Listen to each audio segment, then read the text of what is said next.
ይህንን ያህል በደል የበደለቻት እድሜዋን ልጅነቷን እየበላችባት ያለችባትን ሰው እባክሽ ይቅርታ አድርጊላት፣ እኔ ይቅርታ አድርጊላት አለሁ ነው ያለችኝ። እና የእሷ መጽናናት ከየትም የመጣ ሳይሆን ከእግዚአብሔር። አሁን የማስደምጣችሁን መረጃ በተመለከተ ይህንን ጉዳይ አስመልክቶ ሁላችሁም ይህንን የምታዳምጡ በሙሉ የምጠይቃችሁ ወሳኝ ጥያቄ አለ። ታዲያ ያንን ጥያቄ በራሳችሁ ህይወት ውስጥ በማስገባት እባካችሁ በመልካም በቀናነት መልኩ ኮመንት እንድታስቀምጡልኝ እፈልጋለሁ። ናዝራዊት አበራን በተመለከተ ጥርት ያለውን ትክክለኛውን መረጃ እንግዲህ እህቷ መታ ከሰይፉ ጋር ያደረጉት ቆይታ ነበር። በቆይታውም የተለያዩ ነጥቦችን አንስታ ተናግራለች። ብዙዎቻችሁም ተመልክታችሁታል ብዬ አስባለሁ። እጅግ የሚያሳዝን ነገር ነው። ታዲያ እንግዲህ እህቷ ከተናገረችው በጣምም ከገረመኝ መካከል እንግዲህ በጓደኛዋ ብዙ በደል ደርሶባት ናዝራዊት የተባለችው ይህች እህታችን በቻይና እስር ቤት ውስጥ እየማቀቀች ብዙ ነገር እያሳለፈች፣ ታዲያ ለእህቷም ያለችው እኔ ለጓደኛዬ ይቅርታ አድርጌያለሁ እናንተም ይቅርታ አድርጉላት የሚል ቃል ነው።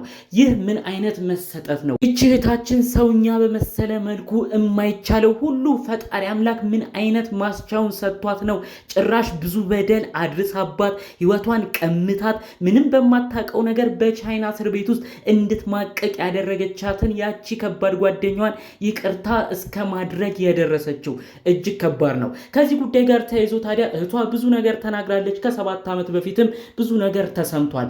እስቲ ይህን መረጃ የምታዳምጡ እህት ወንድሞቼ አንድ ነገር ልጠይቃችሁ። እህታችን የናዝራዊት ጉዳይ በማናችንም ላይ ሊከሰት የሚችል ከባድ እንዲሁም በጣም አስቀያሚ የሆነ ገጠሜ ሊሆን ይችላል። ፈጣሪ አምላክ ለማንም ይህንን እንዳያደርስበት ግን ከወዲሁ እመኛለሁ። ታዲያ እንግዲህ ናዝራዊት በሀገሯ የኖረች ነች። ምንም የውጭ ሀገር ታሪክ የላትም። እንዲሁም የውጭ ሀገር የጉዞም ታሪክ የላትም። ምንም አይነት ነገር ከዚህ ጋር የተያዘ እውቀቱ የላትም። ታዲያ በሀገሯ ኢንጂነሪንግ ተምራ በሀገሯ ጥሩ እየሰራች የምትገኝ ለቤተሰቧ መትረፍ የቻለች ትልቅ ህልም የነበራት ግለሰብ ነበረች። ታዲያ በናዝራዊት ቦታ እናንተ ራሳችሁን እሷ ጋር አድርጋችሁ ተመልከቱ። ከዛም በመቀጠል እንደ ናዝራዊት እህታችን እናንተም ለሆነ የስራ ዕድል ራሳችሁንም ህይወታችሁንም ለማሻሻል ቻይና ሀገር ደርሶ ለመምጣት እንዳቀዳችሁም እንደ ናዝራዊት ሆናችሁ አስቡልኝ። ታዲያ ወደ ውጭ ሀገር ደርሳችሁ መምጣት ስታስቡም የኔ ከምትሉት ጓደኛ ሰው ጋር እንደምትሄዱም ስታስቡ ጉዳዩ በደንብ የተረጋገጠ በደንብም ደህንነት የሚሰማችሁ ያህል ደረጃ ትደርሳላችሁ። ታዲያ በድንገት ነበር እንግዲህ የናዝራዊት ጓደኛ እኔ መሄድ አልችልም አንቺ ሂጂ ብላ እንድትሄድ ያደረገቻት። ታዲያ ለመጀመሪያ ጊዜ ከሀገር እየወጣችሁ ነው። ምንም አይነት የጉዞ ታሪክ የላችሁም። ታዲያ ምንም ባላሰባችሁት ሁኔታ ያ ሰው እቃ አድርስልኝ ብሏችሁ ለዛውም አብሯችሁ የተማረ ብዙ ክፉ ደግ አብሯችሁ ያሳለፈ ከ10 ምናምን ዓመት በላይ የምታውቁት ሰው ባደራ መልክ እቃ ይሰጣችኋል። ታዲያ በምን ያህል ደረጃ ነው እንግዲህ እቃውን አልፈልግም ብላችሁ አሻፈረኝ ብላችሁ እምቢ ልትሉ የምትችሉት? ታዲያ ናዝራዊት እህታችን የሚያደርገችው የዋህነቷም እዚህ ጋር ነው ትልቅ ከባድ ችግር ያመጣባት። ያንን እቃ ይዛ ወደ ቻይና ቀናች። ታዲያ ቻይና ሲደርስ ያ እቃ ሙሉ አደንዛዥ እጽ ሆነ። ይህም እቃው በኪሎ ሲገመት ከ5 ኪሎ በላይ ሆነ። በቻይና ሀገር ህግ ደግሞ ይህ ከባድ ነገር ነው። ታዲያ እንግዲህ በናዝራዊት ቦታ ሆናችሁ አስቡት እምላችሁን ጉዳይ አሁን ላይ በደንብ እያሰባችሁት ኑልኝ። እስቲ ሰው ሀገር ገባችሁ በሰላም ደርሻለሁ ብላችሁ ለሀገር ለወዳጅ ለዘመዶቻችሁ ለመደወል ስትዘጋጁ ባላሰባችሁት ሁኔታ ወደ እስር ቤት ነው ጉዟችሁ ተብሎ ወደ እስር ቤት እንድታመሩ ስትደረጉ ምን አይነት ስሜት ይሰማችኋል? ምንም በማታውቁት ቋንቋውን እንኳን በግልጽ በማትረዱበት ሀገር ላይ ሌላ ችግር ሲያጋጥማችሁ ምን አይነት ስሜት ይሰማችኋል? ይህ እጅግ ከባድ ሁኔታ ውስጥ እንድትገቡ ያደርጋል። በተለይ ደግሞ የወንጀሉ ከባድነት ሌሎች ታራሚ ታሳሪዎች ለየት ባለ መልኩ ከባድ በሆነ እስር ቤት ውስጥ እንዲቆለፍባችሁ ስትሆኑ ምን አይነት ስሜትን የምታስተናግዱ ይመስላችኋል? ይህ ከባድ ሁኔታ ነው። 7 ዓመታትን በእንደዚህ አይነት ሁኔታ ማሳለፍ እጅግ ለማሰብም ይከብዳል።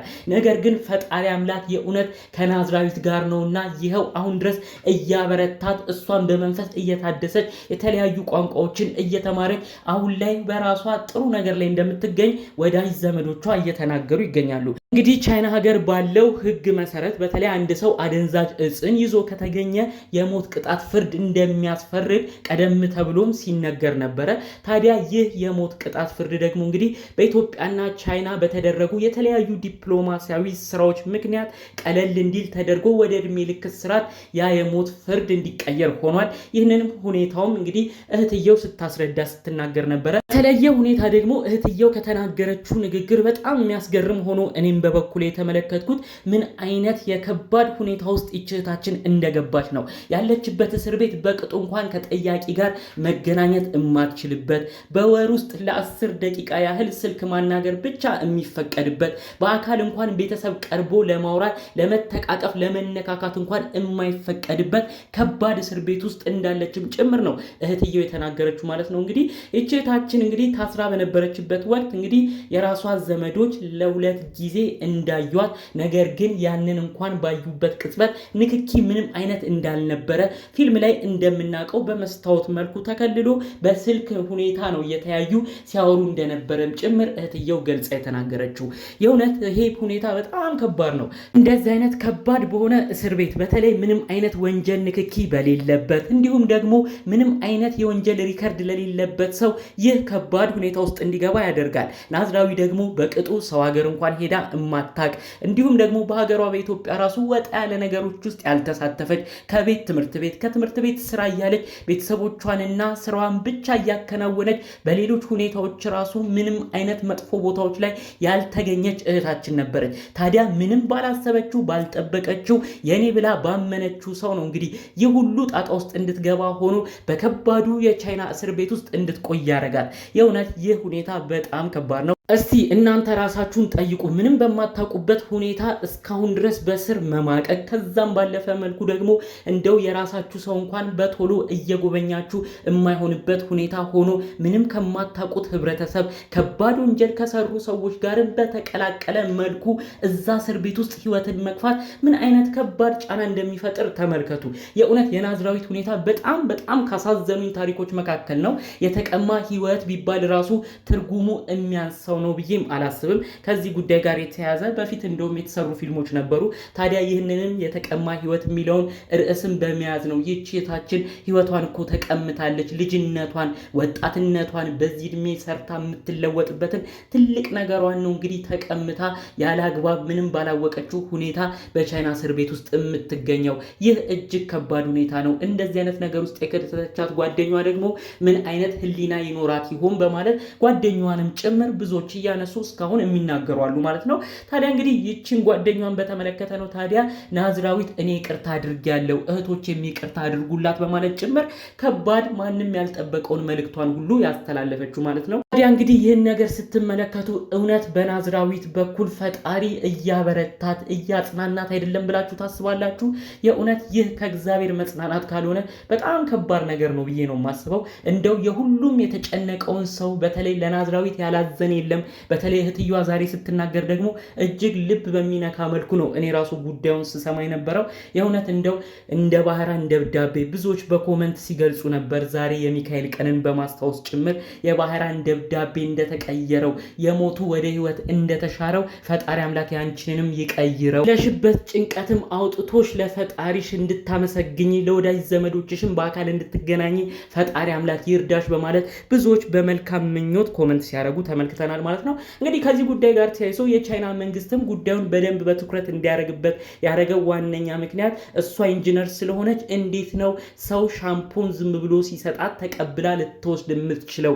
እንዴት ነገሩን አልመረመረችም በማለት ጭምር የመማሯ ሁኔታ ራሱ በከባዱ ሁኔታ ለእሷ ወንጀል ማክበጃ እንደሆነባትም ጭምር ነው እህትየው ገልጻ የተናገረችው ማለት ነው። እንግዲህ የኢትዮጵያ መንግስት ደግሞ አሁን ድረስ በተለይ እዛ ሀገር የሚገኙ አምባሳደሮች ያላሰለሰ ጥረት በማድረግ ከዚች እህታችን ጎን እንደቆሙም እንግዲህ ደጋግማ እህትየው ተናግራለች። በቀጣዩ ጊዜያቶችም እነሱን ነው አምነን ያለ ነው በማለት ጭምር ሀሳብ አስተያየቷን ስትሰጥ ተመልክተናል ማለት ነው። እንደው እኔም እዚህ ጋር አንድ መልእክቴን ማስተላለፍ ፈልጋለሁ። የእህታችንን ናዝራዊትን ጉዳይ እንደ ራሳቸው ጉዳይ በማሰብ በቻይና ሀገር የሚገኘው ኤምባሲያችን፣ እዚህ ሀገር የሚገኘው ፍትህ ሚኒስቴር እንዲሁም የውጭ ጉዳይ ሚኒስቴርና የተለያዩ ባለስልጣናት ጉዳዮች እንደ ራሳቸው በመቁጠር ጠቅላይ ሚኒስትር ዶክተር አብይም ሁሉም በተቀናጀ መልኩ እስከዛሬ እየጠየቁበት ያለበት ሁኔታ የእውነት እንደ ሀገርም የሚያኮራ ነገር ነው። እህትየውም የተናገረችው ይህንን ነው። ፍጻሜውን ደግሞ በጥሩ ሁኔታ አግኝቶ እንደው የተሻሻሉ ቅጣቶች ደግሞ ከዚህ በኋላ የምንሰማበት ነገር እንዲፈጠር የእውነት ከልብ እመኛለሁ። በዚህ ጉዳይ ላይ ለሚሰሩ ባለስልጣናቶች በሙሉም እንግዲህ ፈጣሪ አምላክ ረድቷቸው እኛም ቤተሰብም የምንደሰትበት ነገር እንዲያሰማን የእውነት ከልብ በመመኘት የዛሬን መረጃዎችን እዚህ ላይ አበቃለሁ። በሌሎች ጉዳዮች እስክንገናኝ ሰላሙን ሁሉ ተመኘውላችሁ። ሰላም።